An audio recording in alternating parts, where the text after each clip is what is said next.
Assalamualaikum warahmatullahi wabarakatuh. Selamat pagi pemirsa. Selamat datang di lereng Gunung Tilu, PPTK Gambung, Jawa Barat. Selamat pagi Mbak Wita. Selamat pagi Pak Mbak Wilujeng Enjing. Sugeng. Sama dengan Sugeng Enjing Sugeng juga. Enjing. Iya. Enjing yang paling pas minum teh. Minum teh. Iya. Saya nggak sampean panggilannya Mbak Sita atau Mbak Wita? Boleh, siapa aja boleh. Tapi Wita itu nama kecil sebenarnya. Karena menyebutkannya sulit ya. Iya. Saya lihat namanya Kralawi Wi Sita. Ta. Oh ya. Wita. Ini pemirsa Sita. Mbak Sita ini adalah peneliti sosial ekonomi di Pusat Penelitian Teh dan Kimia Gambung. Ya, jadi ini kami mau tanya-tanya Mbak. Boleh. Tentang teh ini kan kita sudah lama, bahkan kita sebut sebagai kebudayaan. Saya dari kecil pun saya minum teh loh. Sampai nggak tahu teh itu bagaimana pun belum tahu ya Mbak. Kalau situasi di Indonesia perkebunan teh itu bagaimana posisinya di dunia, kemudian nanti produksinya berapa? Nah itu kira-kira gimana Mbak? Bolehlah, kita sharing dulu biar teman-teman tahu nih ya, bagaimana sebenarnya Indonesia tuh punya kekayaan luar biasa. Komoditas teh, walaupun ini adalah warisan dari Belanda gitu ya, kolonial, tapi ini salah satu komoditas yang juga menjadi sumbangsi bagi pendapatan dulu Pak Indonesia gitu. Jadi kalau untuk posisi Indonesia saat ini di dunia, walaupun selama 10 tahun ya, satu dekade ini ya kita turun ya sebenarnya, tapi posisinya agak stabil di posisi 7 terus Pak. Jadi dia posisi 7 di produksi kayak gitu. Kemudian juga untuk di Indonesia sendiri sebenarnya teh di Indonesia itu ditanam oleh 3 pelaku. Siapa aja Pak? Nah, yang pertama adalah perkebunan negara atau kita sebut dengan state owned, gitu ya, itu PTPN. Yang kedua perkebunan swasta. Itu dan yang paling luas itu adalah perkebunan rakyat. Justru rakyatnya. Rakyat yang total berapa luas. Itu kalau dipecah-pecah tadi berapa Mbak kira-kira? Ya sekitar 46 itu dari rakyat. 46%. Oh ya. Kemudian dari negara itu sekitar 25-30, sisanya swasta. Gitu. Kalau untuk produksi juga sama. Jadi rakyat tetap karena luasnya lebih luas, tapi memang produktivitasnya lebih rendah daripada negara, seperti perkebunan negara. Kalau total berapa tuh Mbak? Luasnya? 15.000 hektar. Oh iya. Karena dulu saya dari jauh dengan kebunnya, tapi memang luar biasa teh itu tersebar di 2 pulau sebenarnya sentranya, Sumatera dan Jawa. Dulu saya di Pematang Siantar. Itu juga dekat kebun teh. Iya Pak, di situ ada itu di BTPN ada Sidamane, Babuto, di wilayah Simalungun ya. Iya. Makanya di provinsi kalau yang tertinggi di sini ya, Jawa Barat. Di Jawa Barat, iya Pak. Jadi memang Jawa Barat sentra perkebunan teh. Jawa Barat, Jawa Tengah, kemudian Jawa Timur ada Jawa Timur sedikit, Yogyakarta juga punya Pak. Ada, saya tahu itu. Ya tahu ya di Garut. Itu punyanya rakyat juga ya luar biasa di situ. Terus ada di Medan, Sumatera Utara, Sumatera Barat, Kayu Aro di Jambi, kan? Ada Sumatera Barat perkebunan rakyat. Ada juga Danau Kembar dikit lah. Lampung juga Bengkulu sama Pagar Alam Sumatera Selatan. Ya itulah 115.000 hektar. Iya. Sebenarnya ada di Kalimantan Pak, di Sintang ya. Sintang. Ya kalau tanaman sedikit ya nggak dihitung. Ini yang nama kebun. Ada rakyat, ada negara dan swasta. Kalau produksinya berapa itu Mbak? Apa diekspor? Karena katanya dulu diekspor terus. Iya, sekarang majority sekarang kan memang ada tantangan nih Indonesia dalam ekspor ya saat ini. terutama dalam hal quality seperti itu. Sehingga untuk nilai ekspor walaupun trennya kemarin tahun 2020 itu ada peningkatan Pak, ada peningkatan sedikit lah walaupun secara growth gitu ya cenderung menurun seperti itu. Nah itu pun juga sekitar nilainya itu 90-an juta lah dolar, sekitar 40-60% dari total produksi kita. Tapi kita impor juga ya nampaknya. Jelas iya Pak. Jadi memang kita ini karena trading ya, kita ekspor tapi juga impor. Tinggal gimana nih impornya ini memang luar biasa karena secara bargaining, daya saing, competitiveness kita itu yang impor itu lebih tinggi Pak. Gitu. Jadi kita dapat impor dengan kualitas bagus tapi harganya murah. Terutama dari Vietnam Pak, kita impor luar biasa dari negara tetangga kita sesama di ASEAN di Vietnam. Kalau untuk pasar dalam negeri gimana? Kita kan penduduknya di atas 200 juta. Sebenarnya kalau kita bicara populasi ini potensinya sangat luar biasa Pak. Gitu. Apalagi dengan bonus demografi saat ini ya kan Pak. Jadi memang sekarang itu tren dari teh itu kebutuhan functionality, kebutuhan untuk sehat, healthy dan wellness gitu Pak. Dan membuat awet tua. Awet tua. Benar. Kan enggak ini ya Pak, ya, susut-susut gitu. Awet muda kan yang masih muda terus. Awet tua yang belum ada nih. Jadi ya memang kalau untuk pasar dalam negeri luar biasa sebenarnya potensinya. Hanya saja memang mungkin kita bersaing dengan produk-produk luar negeri juga. Tapi sebenarnya kalau kita bisa garap produk pasar dalam negeri ini serapannya bisa jadi potensial Pak. Gitu. Jadi selama ini kan dari rakyat nih yang disuplai ke pengolah ya, misalnya blender, packer, kemudian dan sebagainya dijual di sini. Nah kalau nanti memang kita bisa supply untuk produk teh. Nah, gini Pak, ada istilahnya tuh friksi ya atau gimana. Jadi yang kita minum tuh tehnya yang jelek. Nah, itu kita harus ubah gitu Pak. Iya, tapi katanya produk-produk kita itu ada yang mahal banget. Gitu. Ini teman-teman ya, kita punya luar biasa produk yang memang satu netral, kemudian kualitasnya luar biasa bagus. Ini produk yang dari Perkebunan Negara Pak, dari kayu aro, PTPN 8, kemudian PTPN 6, juga nanti ada beberapa dari PTPN 4, kemudian 9 dan 12 ya kan. Ya ini produk kita ini. Dan ini luar biasa. Ini juga produknya Gambung nih. Mighty, kemudian juga teh hijau. Ini dari UKM, kemudian beberapa dari swasta, Harendong ya kan. Kemudian juga ada dari UKM yang memang mereka artisanti Pak sekarang. Jadi sekarang trennya juga sebenarnya kalau kita mau garap blending. Jadi memang ngeblending itu juga luar biasa. Karena ini loh Mbak, dari pasar dalam negeri itu sebetulnya harus tinggi. Hanya masalahnya kita terbiasa minum teh. Coba kalau ke rumah makan. Gratis. Kalau teh minumnya gratis. Coba kita hitung wilayah provinsi mana yang gratis Pak?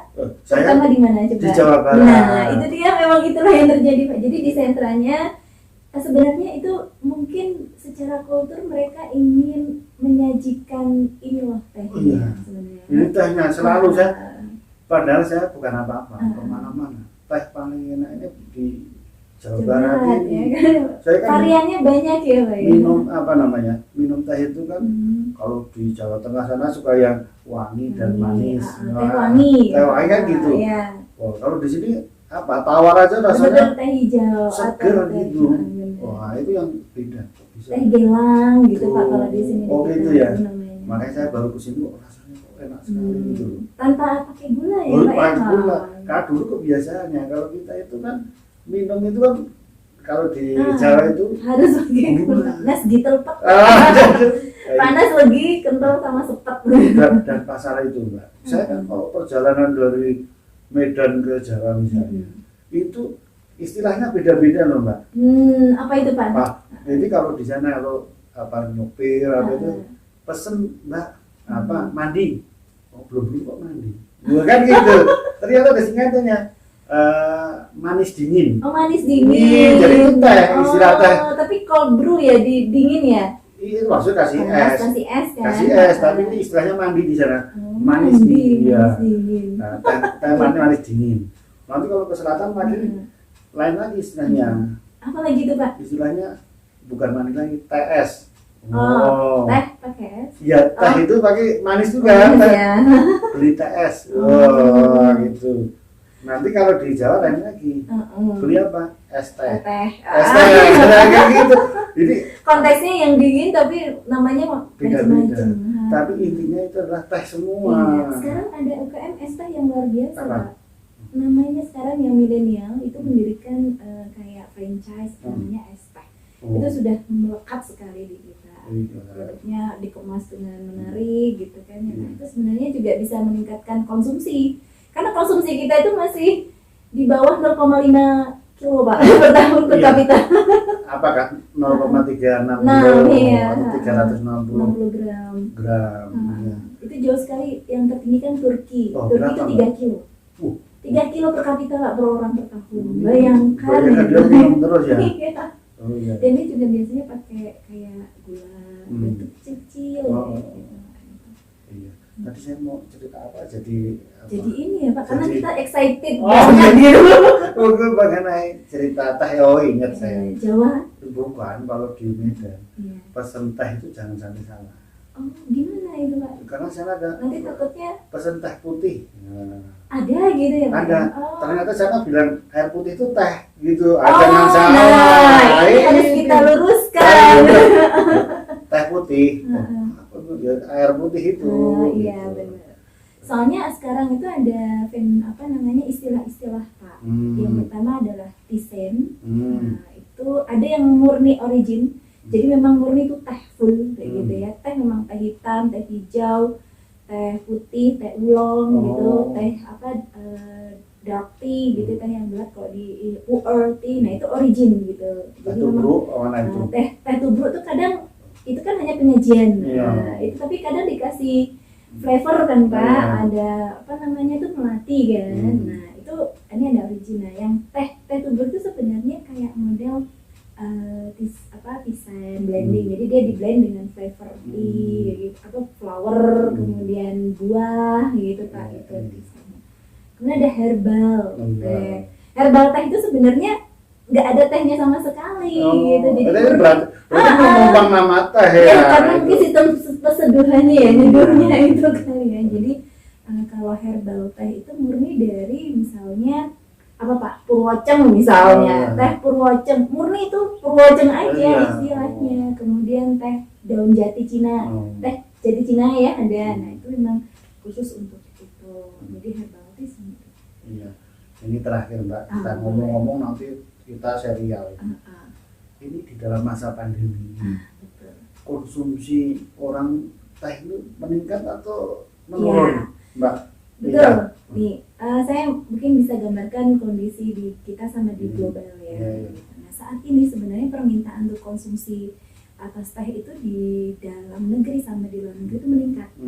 Terutama ke yang sifatnya teh ini manfaatnya luar biasa untuk kesehatan. Sekarang orang-orang itu shifting, Pak. Jadi tren consumer itu lifestyle-nya shifting dari yang mereka tidak aware sekarang jadi aware ke healthy sama functionality. Hidupnya wellness gitu. Jadi semua everything about sebuah kesejahteraan, wellness ya, well-being lah namanya gitu. Sampai dengan dia pesan khusus istilahnya. Sekarang kan media marketplace luar biasa. Jadi dia bisa pesan melalui produk-produk yang memang khusus untuk teh-teh yang menyajikan itu functionality, healthy-nya. Jadi memang luar biasa. Cuman memang konsumsi ini juga karena mengikuti trennya konsumen, dia nge-blending. Jadi dia dikemas atau disajikan dengan model-model blending, kemudian cold brew dengan warna gitu, Pak. Karena memang untuk menarik minat milenial itu juga dengan istilahnya itu kalau instagramable lah istilahnya. Nah, jadi kalau Bapak mungkin kalau cuman teh diseduh aja gitu kan bagi anak-anak kurang menarik. Nah, sekarang sekarang mereka dikasih teh yang cukup bagus, tapi dia dicampur, di blend dengan warna lain, misalnya dengan apa yang namanya itu, yang warna ungu itu misalnya bunga telang. Itulah bedanya. Itu, Pak. Saya yang sudah tua ini. Maunya yang apa, Pak? Kalau itu Simpel ya. pikirannya kan beda, makanya cara minum itu kan beda. Tah tubruk, tah apa, kan beda. Betul. Warna itu dipermasalahkan, iya kan? Nah itu. Tadi kan Sama satu lagi, Pak. apa? Sekarang itu trennya ke kombucha juga meningkat. Jadi yang sifatnya non alkoholik, kemudian dia dari teh ya murni itu bisa masuk ke memang trennya itu. Kesimpulannya tadi selama pandemi itu konsumsi naik enggak, Mbak? Naik sebenarnya, iya naik. Jadi per kapita itu growing terus. Walaupun secara memang daya beli nih ya, daya beli memang masyarakat itu kalau untuk permintaan selama pandemi untuk produk-produk teh, produknya meningkat, tapi memang untuk serapan di retail dan sebagainya memang ada terkendala gitu, Pak. Hanya memang di hasil statistik, saya kan nggak berbicara secara apa namanya, kita harus bicara secara data ya, misalnya konsumsi memang untuk teh itu meningkat walaupun hanya kecil, tapi kalau di global lumayan. Ada 10 gram per kapita naiknya selama pandemi. Yang secara global, secara global ya. Di Indonesia juga kira-kira segitu. Kalau 10 gram kayaknya nggak mungkin. Belum, karena dari 0,36 2020 mungkin naik 0,38. Itu sekitar itu sih. 20 gram. Ya, sekitar itu. Iya.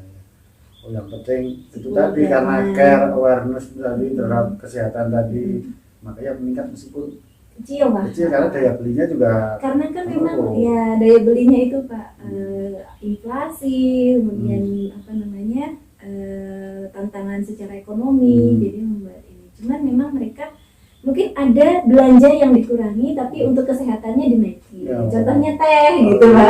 Kayak gitu. Ya pesannya nanti kalau ke rumah makan jangan gratis lah. Iya, itu dia memang, Pak, gimana ya, kita harus mengedukasi. Ayo kita mulai, walaupun gini, harapannya walaupun dia kecil, dia kembali ke kebun, ke petaninya gitu. Karena kan sekarang ini gap yang paling panjang itu ada di retail gitu. Jadi di konsumennya, dari konsumen ke yang ini. Sedangkan di produsen itu kecil sekali. Nah, harapannya kalau misalnya konsumen mau beli itu bisa balik ke produsen, sehingga produsennya bisa tetap bisa mupu gitu, Pak. Misalnya input produksi bisa dilakukan dengan semestinya. Terima kasih Mbak Sami-sami. Sita, ini udah cerita secara umum mengenai produksi, konsumsi teh, dan jadi semangat ya. behavior apalah perilaku dari maksudnya. Cintai produk Indonesia. Jadi pemirsa yang mau perlu teh hitam bisa menghubungi kita. Apalagi teh yang hijau, teh putih yang enak nanti kita bahas lagi. Khusus ya, Pak ya. Khusus, jadi kan masih umum dulu. Iya, benar. Terima kasih pemirsa sudah bincang-bincang mengenai ini, salah satu lifestyle juga. Mudah-mudahan bermanfaat untuk kita. Salam jumpa kembali. Salam teh dan kina dari Gunung Tilu. Iya. PPTK Gambung. Assalamualaikum warahmatullahi wabarakatuh. Sampai jumpa.